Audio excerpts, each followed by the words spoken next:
Hello everyone, welcome to the second lecture of the Program Synthesis in the ARC Challenge course. Last time we looked at the ARC Challenge in general and the task of program induction, and today I'm going to introduce some tools that are kind of the basics required to develop program induction systems. So there's some formal tools. We'll cover formal languages and grammars. We'll cover a little bit of lambda calculus, how to build a compositional interpretation function, and then just a little introduction to type theory. So let's get started with formal languages and grammars.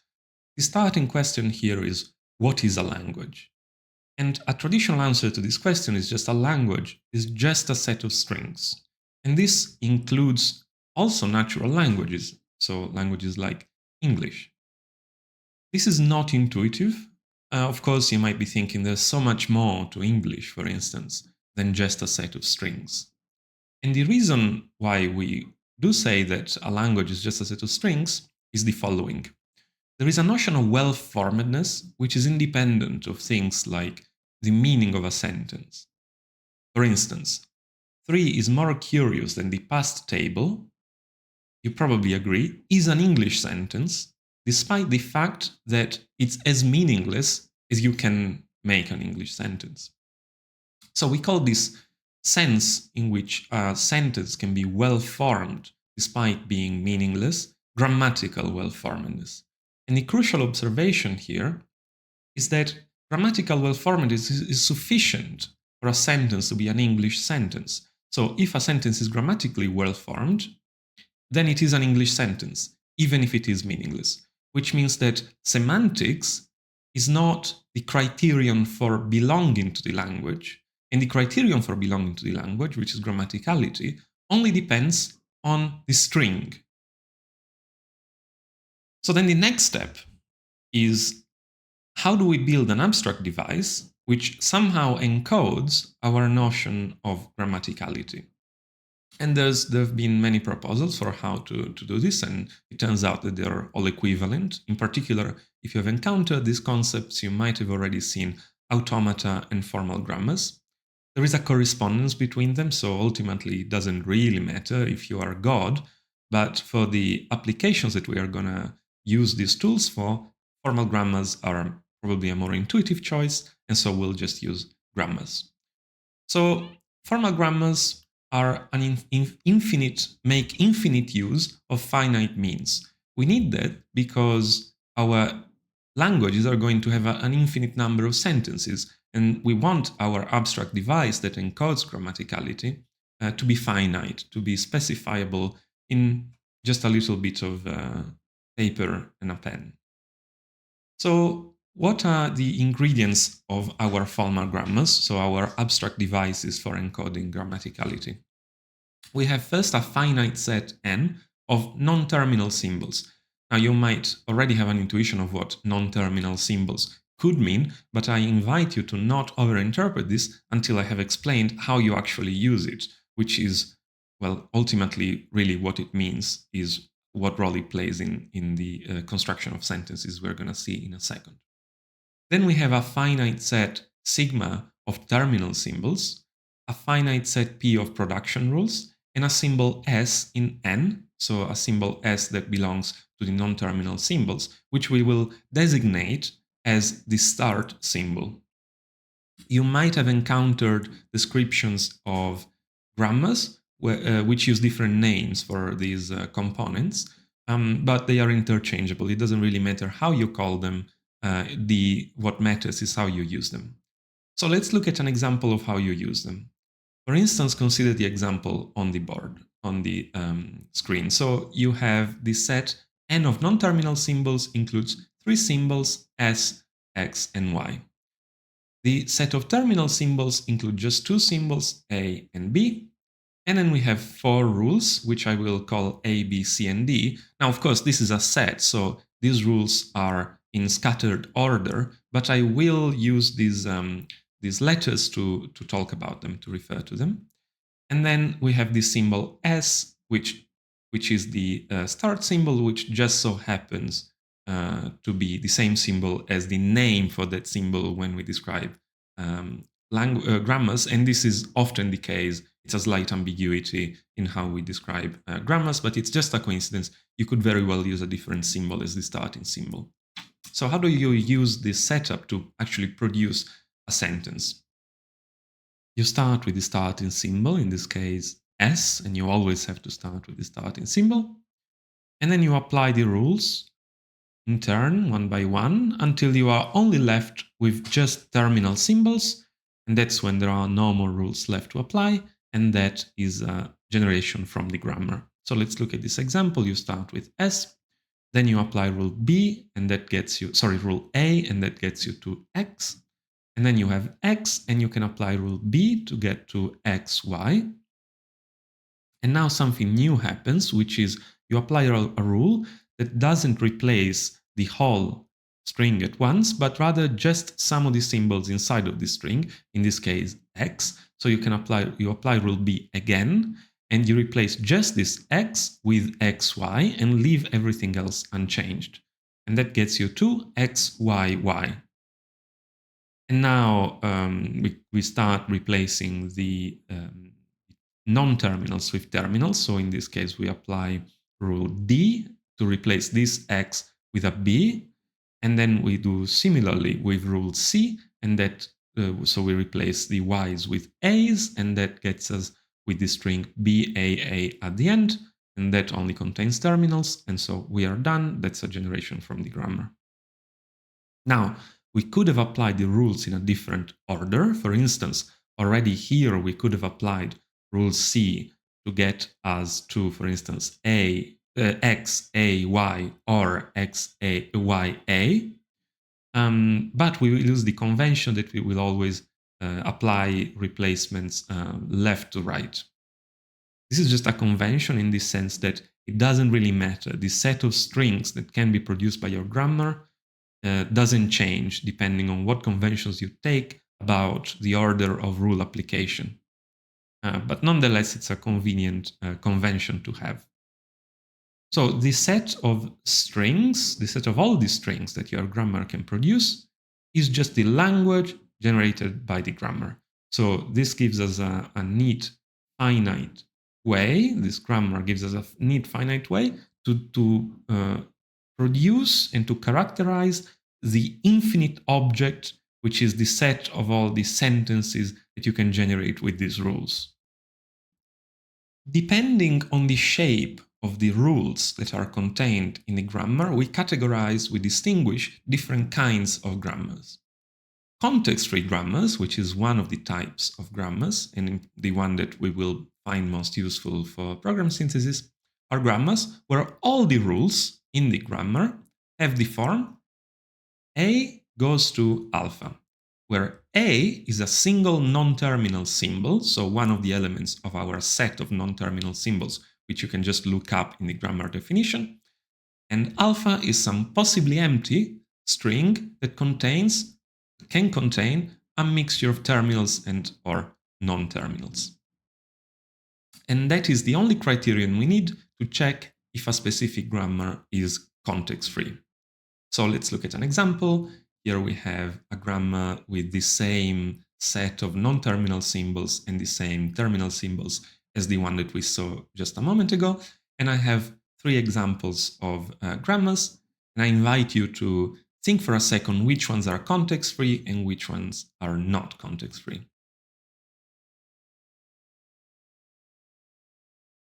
So I hope you had a look. So let's go through the different examples. This first grammar is not context-free because rule C in its left-hand side does not just have a single non-terminal symbol, it also has a terminal symbol B. The second grammar here, or the second set of rules, defines also a non-context-free grammar because rule C, again, has not just a single non-terminal symbol in its left-hand side, but it has 2 non-terminal symbols, so it's not context-free. And the third grammar is context-free because each rule has a single non-terminal symbol in its left-hand side. Why are they called context-free? Well, because, for instance, if you fail to be context-free, then you have something more than just a non-terminal symbol on your left-hand side, and so you're taking the replacement in the context of other symbols which surround the symbol that you have, that you're actually replacing. So when you have a context-free grammar, then you can write down, you can represent a production from the grammar in a certain particularly salient and particularly understandable way, which is a constituent structure tree. How does it work? Well, suppose that our grammar has the rules that are displayed on screen. You can imagine which ones are terminals and which ones are non-terminals. This is a little fragment of English. And suppose that we have the string on the screen, that's what we produced with our grammar. So it's the sentence, Fred thinks John loves him. And each row here is the application of one of the rules from our grammar. Then the whole sentence, including its history, so the order and which rules we have applied to get to the sentence from the start symbol, can be represented in this tree. So each application corresponds to a node. So here, for instance, we started with S, and then we converted S into NPVP. And you can see this in this branching of the tree into the symbols that we replaced S for. And then we applied a rule where we replaced NP with just the word Fred, and that will be the second step. And then you can keep going, and every time you get some splitting of a symbol into one or more additional symbols, until at the end you're left with all the terminal nodes in this tree with terminal symbols from the grammar. So we have seen how to define a grammar and how to write a constituent structure tree. Now there's an additional complication that we're going to need for doing program induction, and that is probabilistic context-free grammars. So what we add in a probabilistic context-free grammar is an additional component which defines probabilities of applying each rule in a context where that rule can be applied. How do we encode this? We encode this as a function from each rule in the grammar, each production rule, to a number. And this number is the conditional probability of applying that rule, conditional on the left side having a certain value. And so once you add this component, then each derivation has a certain probability of being derived. What is that probability? It's the product of the probability of choosing each of the rules that you used to produce that string. And roughly speaking, of course, this is not necessarily true, but roughly speaking, smaller trees are going to have higher probability because it takes fewer rules to produce them. So let's look at an example. For instance, here we have a grammar where you have non-terminal just S and terminal symbols A and B. This represents the empty string, a string that doesn't have any symbol in it. And then you can think of producing a string as a sequence of application of these rules. And every time you're taking each rule with a certain probability. Here, because we only have non-terminal S, we have the whole function is a single distribution, because you don't need to normalize within a specific set of non-terminal symbols. This is going to be useful later when we need to calculate the probability of a production from the grammar and use it as our prior, for instance, in Bayesian updating. Okay, so we have talked about grammars, which is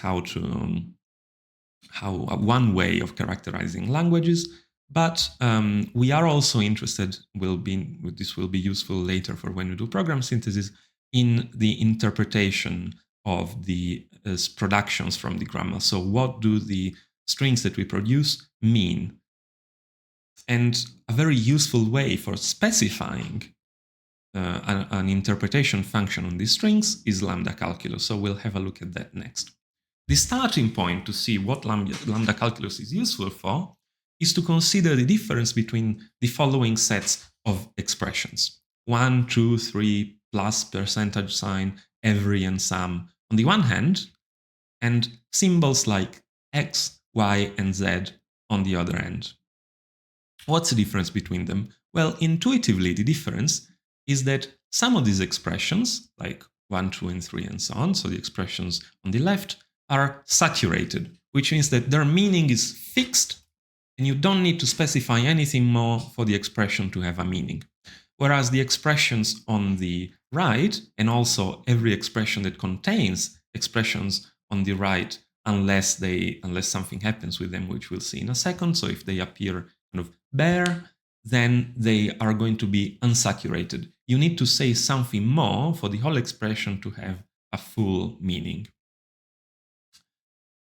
So whenever you have an expression which has an unsaturated component, then you can turn that expression into a function. Which function? The function that takes in a specific value for the unsaturated component or components and returns the value of the whole expression, the value that the whole expression takes, once you have replaced the unsaturated components with the value that you fed to the function as an input. For instance, here you have the partially saturated expression x plus 1. Of course, plus and 1 have fixed meanings, but the x component doesn't. And you can define a function, which is called f in this case, as the function that takes in a value for the unsaturated component x and returns the value of the expression x plus 1 after you replace the value that you filled in for the x. Now, this way of defining function that you see on the screen, f of x equals x plus 1, is what we do in high school. But it's not a great notation. Why is it not a great notation? Because it forces us to give a name to the function. So for instance, in this case, you're not just saying the function x plus 1. There's nothing on the screen that refers to that function as such. You're saying that we will call f of x the function that you get in such and such way. So as I explained earlier. This is not convenient because it gives us no way of defining functions without giving them a name. And additionally, it doesn't give us a way of just writing down the function. So in this notation, you only define functions by assigning a name with a certain procedure to a function, but there is no notation for writing down the function as such.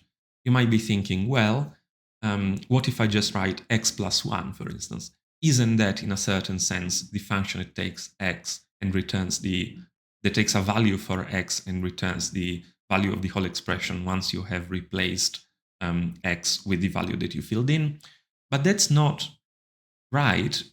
Consider the case where your unsaturated expression includes two unsaturated components, for instance, x and y.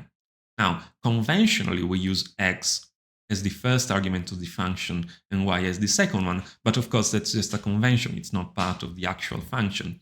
And so if you just have the function, for instance, or the expression x plus y plus 1, that is not a function because it doesn't have a first and second argument. It just has two unsaturated components, but it still doesn't define a function. You don't know what the order of the arguments is, for instance. So the solution to this notational problem is lambda calculus. And I'll just tell you how it works. You start with an expression that contains an unsaturated component, like for instance, x plus 2. Then you build a lambda expression by writing down lambda, then one of the unsaturated components in your expression, dot, and then the expression. And this defines a function from the variable, from the unsaturated component that you wrote after the lambda, to the result of replacing that unsaturated component, the value that you filled in for it, within the expression that was the body of the lambda expression that you built. You can also use unsaturated, so bind unsaturated components which are not part of the body, but we will not be doing that in this course. One important thing about lambda calculus is you can nest lambda expressions. So for instance, you can have an expression like the one on the screen, where you have lambda y dot, and then the body of that initial lambda expression is itself a lambda expression, lambda x dot x plus y. And now it's useful to think, what kind of function is this function? And the answer is, it's a function that takes a y, a value for the unsaturated expression y, and returns another function, which is a function from a value for the unsaturated expression x to the result of replacing x in x plus, and then the value that you filled in for the outermost lambda expression, lambda y, and so on and so forth. And one important thing to note here is that even though I've been using arithmetic for these particular examples, any expression can go inside a lambda expression. So for instance, you can think lambda x is a bird. I haven't given you any constraints on the meta language that we use to define expressions, to define the meaning, as we will do in a second, of expressions with lambda expressions. Okay, let's get a bit, let's go one step forward and ask, what is the notation for saying I am going to apply a certain argument to this lambda expression? It works like this. So you have your basic lambda expression, and then you construct an expression which effectively means I'm going to apply argument n to this lambda function by just writing the lambda function within brackets, and then having the expression you're applying to it directly to the right side of the bracket, of the whole bracketed lambda expression. Then we have a procedure, which is a computational step we can take with this expression, which is called beta reduction, and it corresponds intuitively to lambda, to function application. So you start with the expression that contains the lambda, bracketed lambda expression, and your argument that you want to apply to the function. And then you replace n for every occurrence of the unsaturated expression that was bound by the lambda, and you remove the lambda.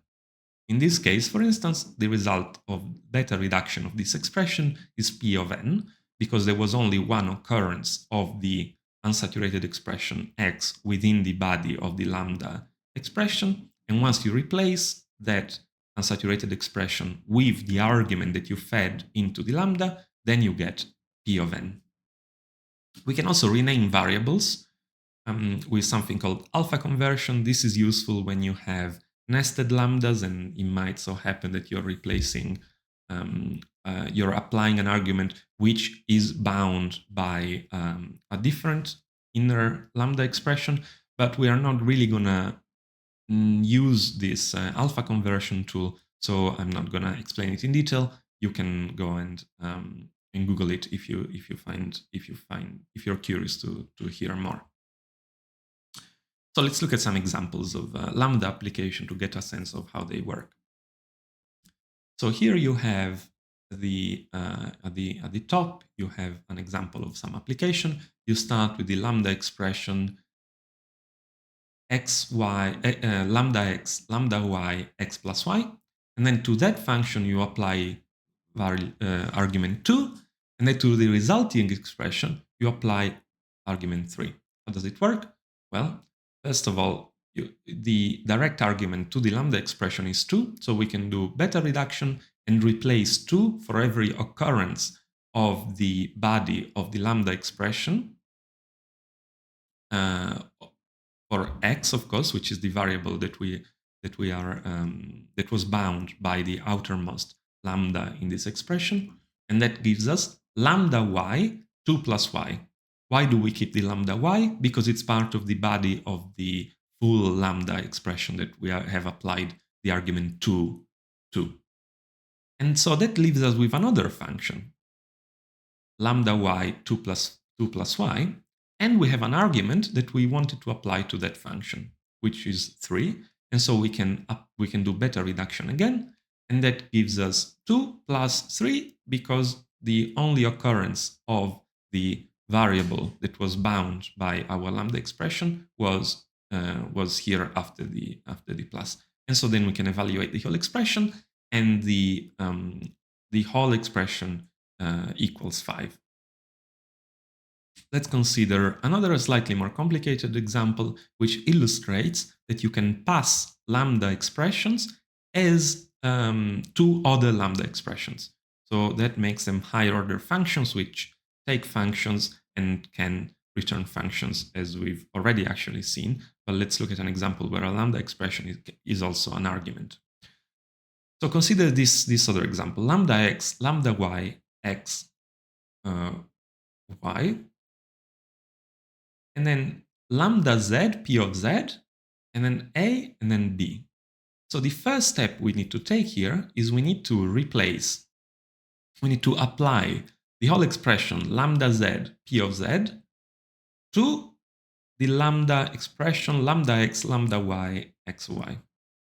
And so once we replace that, what we do is we are replacing each occurrence of the unsaturated symbol x in the body of this lambda function, and we are replacing it with lambda z, p of z, so the whole lambda expression. And so what that gets us is lambda y, lambda z, p of z, which was which we replaced for x, and then y, and then the rest stays the same. I'm using the square brackets here to illustrate the scope of the expressions, which might otherwise become ambiguous. And then the next step after that is that we have the lambda expression, lambda y, lambda z, p of z, y. And then to that whole expression, we apply a, argument a. And so we are, because the outermost lambda is binding unsaturated component y, we just replace every occurrence of y in the body of the lambda expression with an a, and that gives us lambda z, p of z, a, which was the only occurrence of y, and that is in turn another lambda expression, and so we can apply argument a to that lambda expression, and that gives us p of a, and then at the end we just have p of a, b.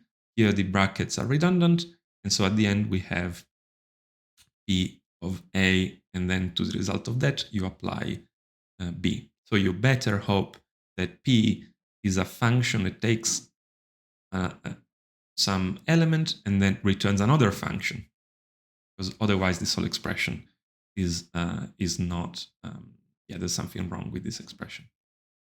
So that is it for lambda expressions, and what they are useful for is giving us a way of writing down interpretations for a language, which will become useful later on when we are doing program synthesis. So what we want to do is to build a compositional interpretation function for a grammar.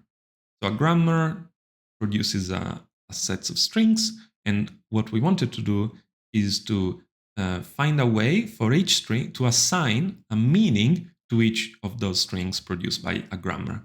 Because we have an abstract finite device that tells us, that produces the language, it is also convenient if we find a finite way of specifying a device that gives us meanings based on sentences. So what we want is a function that associates each sentence in the grammar with a meaning, an expression in a meta-language that we can do, for instance, some computations on. This meaning needs to be compositional. What does compositionality mean? It means that the meaning of a complex expression, which in the case of our grammar, of our language, is an expression with more than one symbol. So the meaning of a complex expression is a function of the meaning of its components and the way that they are put together. For instance, in propositional logic, you have, which you can write, so you can write the grammar of propositional logic, or one variation thereof, as you can see on the screen. And we start by defining the interpretation of its terminal symbols. So for instance, you can say P is interpreted as 1, Q is interpreted as 0, then the conjunction symbol is interpreted as a function from variable x to variable y to x is true and y is true. The terminal symbol for this junction is interpreted as a function from x to a function from y to x is y or y, x is 1 or y is 1. And negation is interpreted, the symbol for negation is interpreted as the assertion that the argument passed to the function is 0. But of course, this only is the first step, because this only gives us the meaning of the terminal symbols. But if we have a whole sentence which consists of more than one terminal symbol, then we want to build up the meaning of the whole sentence compositionally. So by taking the meaning of its component expressions and then putting them together according to certain rules of compositionality to get the meaning of the whole complex expression. So how do we put meanings together? And the way that it works is we interpret the derivation steps. So we give rules that have, for instance, that have the form like the one that you see on the screen. And it says, if alpha is a subtree of our compositional interpretation of our parse tree that has the form S that then splits into some subtree beta, the terminal symbol for conjunction, some subtree gamma, then the meaning of the whole tree alpha, and here I'm using I as the interpretation function. It takes productions from the grammar, or in this case, trees, and returns the meaning of those trees. So the meaning of the whole tree alpha is going to be the meaning of the terminal conjunction. And then you're going to apply to that meaning the meaning of the subtree beta. And then to the result of that, you're going to apply the meaning of the terminal of the subtree gamma. You can also come up with rules for the other expressions, but they are quite similar, so I'm not going to get into it in detail. So here we have an example. Here you would start by getting the meanings, interpreting the terminal components, P, Q, conjunction, and then P again here. Then you would put them together at this joint. So the meaning of this particular subtree that starts here and everything below would be the meaning of P, according to this rule, applied to the conjunction, to the meaning of the conjunction symbol, and then to the result of that, you apply the meaning of Q. And then you can keep going up the tree until at the top you have the interpretation of the full sentence, of the full string. In practice, we don't need to specify the interpretation function, the rules for interpreting subtrees for every individual possible combination of symbols, or for every function. We will just use Python's own interpreter. So we will rely on the way that Python interprets strings, because that's already there. It's quite quick. We don't need to worry about those things. It's already as efficient as we can make it. So we'll just rely on that. But implicitly, this is happening, where you can give a compositional interpretation function. What we will do is we will define the meaning of terminals using lambda expressions. And then finally, we have a little taste of type theory, which is a tool, a formal tool, that allows you to associate each meaning that that a sentence from your grammar can take with what we will call a type. What is a type? So I haven't told you yet. So let's go through first what the set of possible types is, and then I'll give you an intuition for what types really are. So the set of types is defined as follows. You start with some basic types, for instance, in this case, E and T. These are just some symbols that identify basic types. And then you have a recursive rule where you say that if these two things are types, then this other expression, which consists of open angle bracket, then the two comma separated values, closed angle bracket, that's also a type.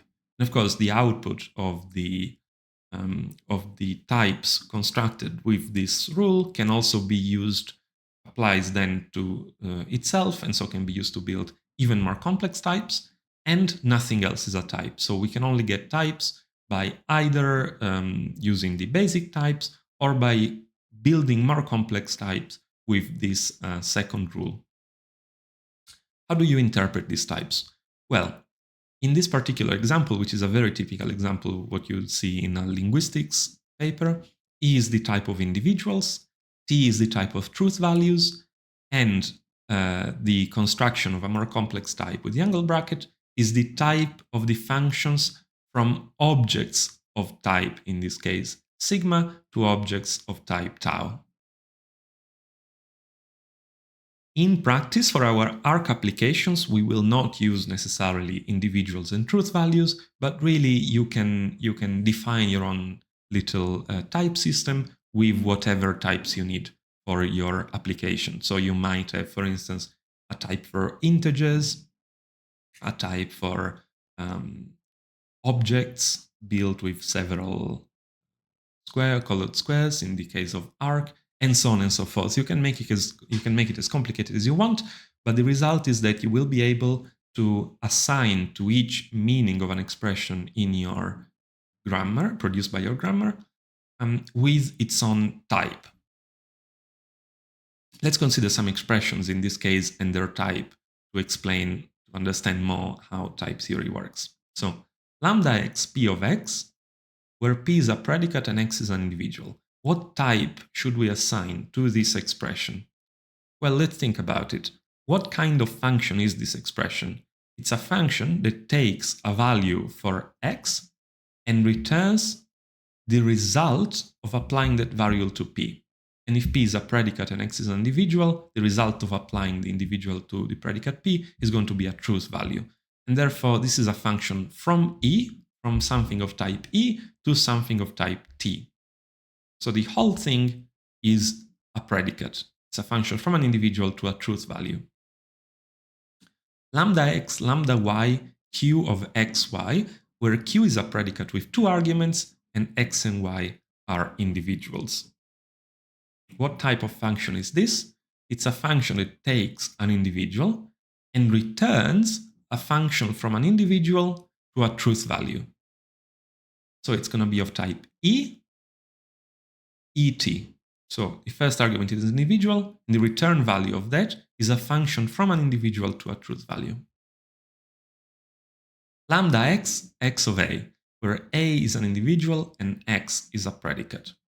So this is slightly more complicated because now you have a predicate which is something of type ET because it takes an individual and it returns a truth value, but you're passing this predicate as an argument to the lambda expression. So this whole expression is a function from something of type ET to something of type T. And so we write it down like this. The first argument is of type ET, so a function from type E to type T. And the return value is something of type T, so a truth value. Slightly more complicated again, lambda x, lambda y, x of A and y of A, where A is an individual and x and y are predicates.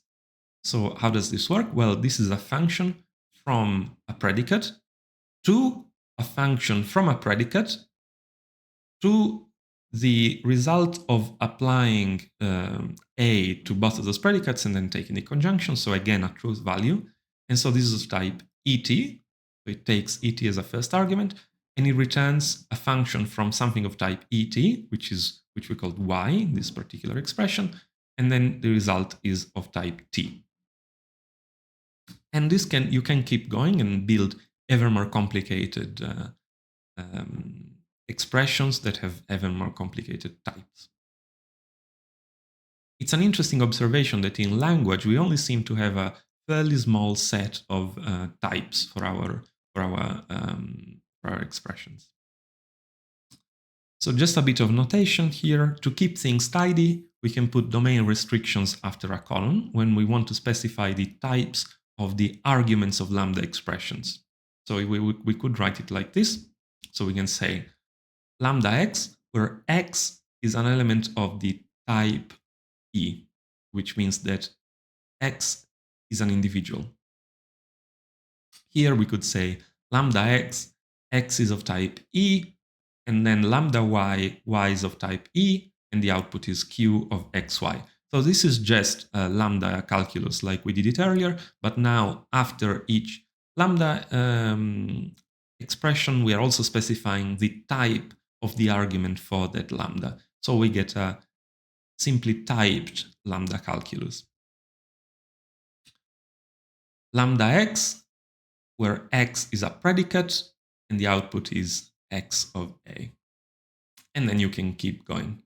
Sometimes, especially in some linguistics textbooks, you will also see type written as a suffix. So this expression means that x is of type E. So what do we need type theory for? Why is it useful for our program synthesis?